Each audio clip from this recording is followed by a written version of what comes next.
Assalamualaikum dear students, how are you? I hope that you will be fine. Dear student, आज का जो हमारा video lecture है वो 10 क्लास इंग्लिश जो है, जो बुक 2 है, इसमें जो यूनिट नंबर 11 है जिसका नाम है जी ग्रेट एक्सपेक्टेशंस, उसके ऊपर जो है वो हम कंडक्ट करने जा रहे हैं। तो एज़ यूजुअल इसका यही होगा कि लेक्चर 1 में जो है वो मैं इसकी ट्रांसलेशन करूँगा, लेक्चर 2 में इसके क्वेश्चन आंसर होंगे, और जो वीडियो नंबर 3 होगी, लेक्चर 3 होगा, उसमें इसका जो ग्रामर का पोर्शन है, सिनोनिम है, वो सारे हम जो हैं वो इसमें करेंगे। तो I think the most easiest lesson of this book, कि ये इस बुक का जो है वो सबसे जो है वो आसान तरीन लेसन है। तो इसको मैं ट्रांसलेट कर देता हूँ और डिफ़िकल्ट जो वर्ड्स हैं वो साथ साथ में इधर मैं लिखता जाऊंगा, क्योंकि इसमें कोई इतने ख़ास डिफ़िकल्ट वर्ड्स जो हैं वो नहीं हैं। बेसिकली जी ये जो नावल है जी चार्ल्स डिकन्स का, तो उसमें से ये कुछ हिस्सा जो है वो एक्सट्रैक्ट किया गया है, यानी उसके बारे में एक व्यू दिया गया है, रिव्यू आप कह लें इसको। तो इसको हम शुरू करते हैं। इसके हैं जी टोटल 6 पैराग्राफ हैं और बड़ी उम्दा स्टोरी है, बड़ा अच्छा जो है ये नावल है। स्पेशली जो हमारे यंगर स्टूडेंट हैं, जो मतलब जो छोटी क्लासेस में पढ़ते हैं, 4, 5, 6, 7, 8 ग्रेड तक पढ़ते हैं, तो उनको एक दफ़ा ये नावल जो है ये ग्रेट एक्सपेक्टेशन जो है इसको गो थ्रू करना चाहिए। उनकी रीडिंग भी बेहतर हो जाएगी, उनकी लर्निंग जो है वो बेहतर हो जाएगी। बहरहाल ये 10 क्लास में इसका रिव्यू जो है वो शामिल किया गया है। तो शुरू करते हैं। पैराग्राफ नंबर जो 1 है वो है द नावल ग्रेट एक्सपेक्टेशंस। ये जो नावल जिसका नाम है अजीम तवक्कुआत, was written by Charles Dickens.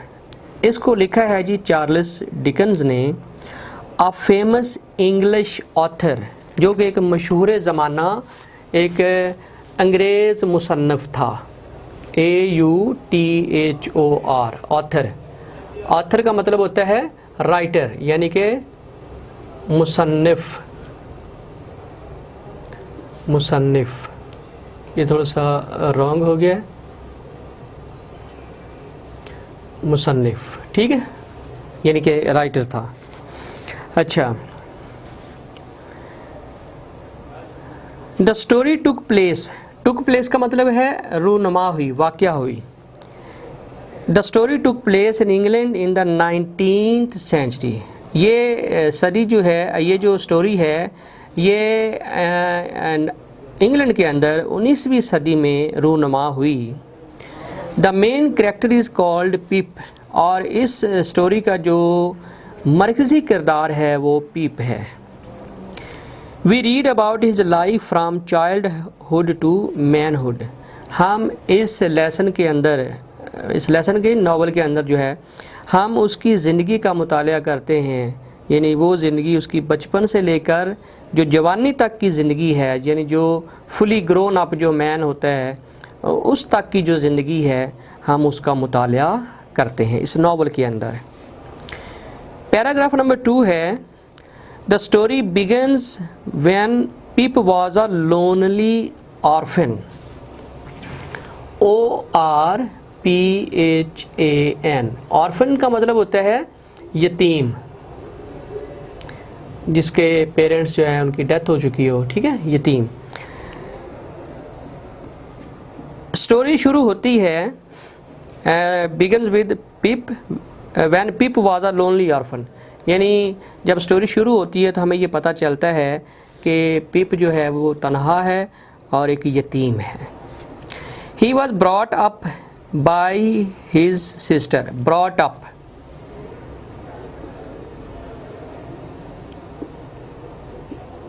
ठीक है ना, परवरिश की गई, उसकी बहन ने उसकी परवरिश की। She was very strict and hard with him, वो बड़ी सख्त थी और उसके ऊपर बड़ी सख्तियाँ करती थी। हीज़ बेस्ट फ्रेंड वॉज जोय, और पिप का जो बेहतरीन दोस्त था वो जोय था। और ये कौन था? हिज सिस्टर्स हस्बैंड, जो उसकी बहन का खामन था। He was kind and warm hearted, वो बड़ा मेहरबान और बड़ा ख्याल रखने वाला, दिल का अच्छा वो इंसान था। He loved Pip as if he were his own son. वो पीप से ऐसे मोहब्बत करता था कि जैसे पीप उसका अपना ही बेटा हो। Paragraph number 3। One day Pip gave something to eat and drink to a prisoner.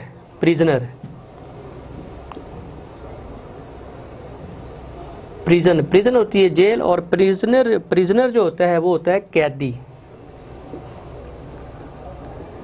एक दिन पिप ने एक कैदी को, ठीक है ना, कुछ खाने और पीने के लिए दिया। To a prisoner who had escaped from prison. वो कैदी जो जेल से भागा हुआ था, escaped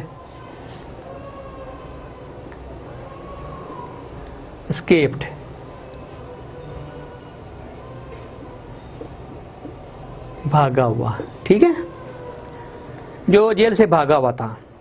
the man was captured, recaptured, RECAPTURED,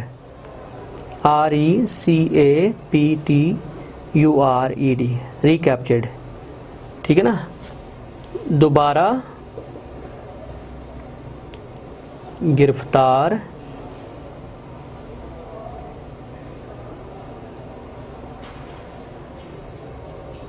कर लिया, ठीक है, दोबारा गिरफ्तार कर लिया। The man was recaptured by soldiers and taken away, यानी जो सिपाही थे उन्होंने इसको दोबारा गिरफ्तार कर लिया और ले गए। But he never forgot पिप्स kindness, लेकिन वो कैदी जो है वो पिप की इस मोहब्बत को, इस नरमी को, जो उसने उसे खाने और पीने के लिए कुछ एक दिन दिया था, उसको वो कभी भूला नहीं। लेटर, अब पैराग्राफ 4 की तरफ मैं आ गया हूँ। Later Pip was told that he would be given a lot of money. बाद में पिप को पता चला, बताया गया कि उसे बहुत सी दौलत मिलने वाली थी, ठीक है। This was so that he could receive good education in London, और ये इसलिए था कि वो लंदन में अच्छी जो तालीम है उसको वो हासिल कर ले। And became a better person, और ज़िंदगी में कामयाब इंसान बन जाए। Paragraph number 5। In London Pip studied hard, उसने सख्त मेहनत की, बहुत पढ़ा। He received money regularly but he didn't know where or who it came from. बाकायदगी से उसको जो अलाउंस है, जो पैसा है, वो मिलता रहता था, लेकिन उसको ये पता नहीं चलता था कि ये पैसा कहाँ से आ रहा है और कौन भेजने वाला है। ही lived in a flat with a young man who had little money. वो एक फ़्लैट में रहता था। पिप जो है वो अपने एक दोस्त के साथ फ्लैट में रहता था, और वो दोस्त भी बेचारा क्या उसको कहते हैं, मुफलिस ही था। उसके पास भी पैसे इतने ज़्यादा नहीं थे। But he worked for an, page number 133, but he worked for an insurance agent, लेकिन वो एक इंश्योरेंस एजेंट, एक इंश्योरेंस की कंपनी में एजेंट का काम करता था, यानी वो एक इंश्योरेंस एजेंट था। दे बिकेम फ्रेंड्स, ये दोस्त बन गए। आफ्टर सम ईयर्स, कुछ सालों बाद, Pip was visited by the prisoner whom he had helped as a child। कुछ साल गुजरे तो पिप को वही कैदी मिलने आ गया, वो ही कैदी जिसको पिप ने कुछ अर्सा पहले, कुछ साल पहले खाने और पीने को कुछ दिया था, यानी उसकी मदद की थी। The man had been sent with other convicts to Australia, और ये आदमी जो था ये दूसरे मुजरमों के साथ, कॉन्विक्ट्स, CONVICTS, कॉन्विक्ट्स, मुजरमों, दूसरे मुजरमों के साथ इसको ऑस्ट्रेलिया भेज दिया गया था, यानी उस कैदी को। And had become a very wealthy farmer there, और वहाँ पे वो एक बहुत अमीर किसान जो है वो बन गया था। In fact, he was the one that Pip's allowance came from. Allowance, ALLOWANCE,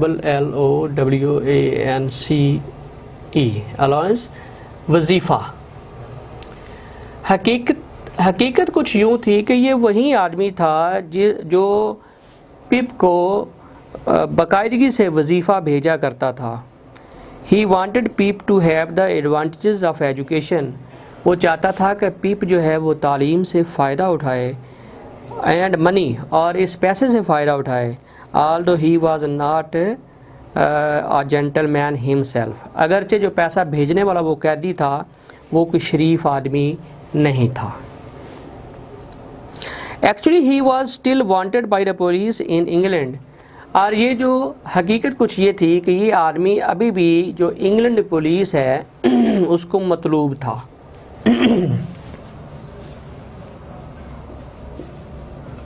wanted का मतलब होता है मतलूब, चाहिए था, दरकार था।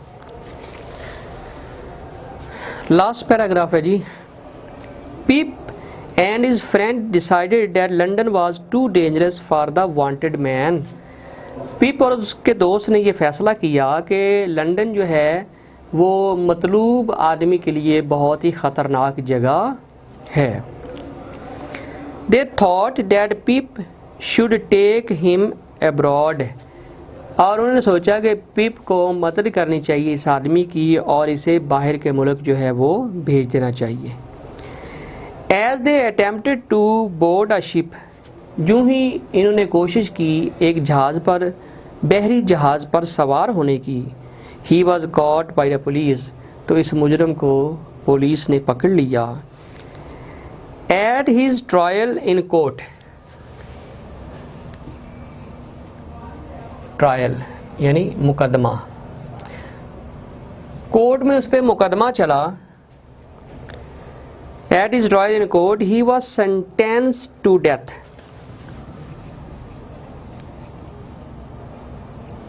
Sentenced to death. ये है जी सजाए मौत दी गई, इसको सजाए मौत दी गई बाय द जज, यानी कोर्ट में इस पे मुकदमा चला और जज ने इसे सजाए मौत सुना दी। Before he could be hanged, इससे पहले कि उसको फांसी पे चढ़ाया जाता, ही डाइड इन प्रिजन, वो कैद के दौरान ही, जेल के अंदर ही उसकी डेथ हो जाती है, वो मर जाता है। बाय लॉ, कानूनी तौर पर, all his money belong to the government, यानी उसकी तमाम जो रकम है वो गवर्नमेंट की मलकियत में चली गई। So Pip had to find a job to support himself, लिहाजा पीप को खुद एक नौकरी तलाश करनी पड़ी अपने आप को सहारा देने के लिए, अपने आप को सपोर्ट करने के लिए। He became a clerk in his friends office, और ये अपने दोस्त के दफ्तर में जो है ये क्लर्क बन गया। ईयर्स लेटर, कई साल बाद, ही बिकेम पार्ट ओनर, ठीक है ना, शराकतदार। पार्ट ओनर का मतलब क्या है? शराकतदार, ठीक है ना, मतलब हिस्सेदार कह लें आप, शराकतदार कह लें।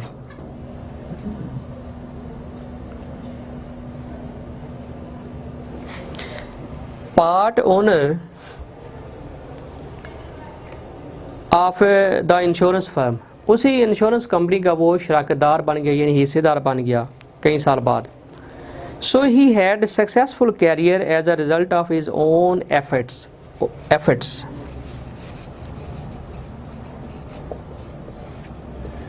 कोशिशें,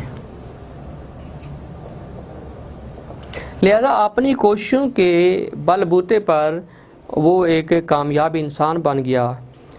and not because of the fortune that he had been promised, ना सिर्फ उस फॉर्चून दौलत की वजह से वो कामयाब इंसान बना जिसका उससे वादा किया गया था, ठीक है ना। वादा तो ये किया गया था कि वो जो कैदी था वो उसको पैसे देता रहेगा, तालीम हासिल करता रहेगा और ज़िंदगी में आगे वो बढ़ता रहेगा।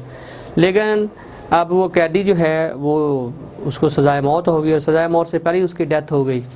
तो अब उसकी प्रॉपर्टी सारी जो कॉन्फिस्केटेड हो गई, जो हुकूमत उसने अपनी मलकियत में ले ली, तो कहानी ख़त्म हो गई। तो पिप को फिर अपने आप को सपोर्ट करने के लिए उसी दोस्त का जो वो ऑफिस है उसमें क्लर्क का काम करना पड़ा, और इस तरह वो मेहनत करता गया, आगे बढ़ता गया।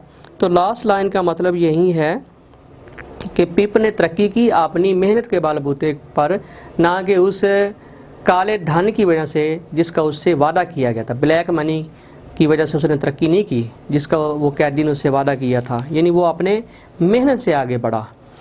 ओके स्टूडेंट, ये इसका जो है ये ट्रांसलेशन जो है, ये चैप्टर हमारा जो है ये कंप्लीट हो गया है।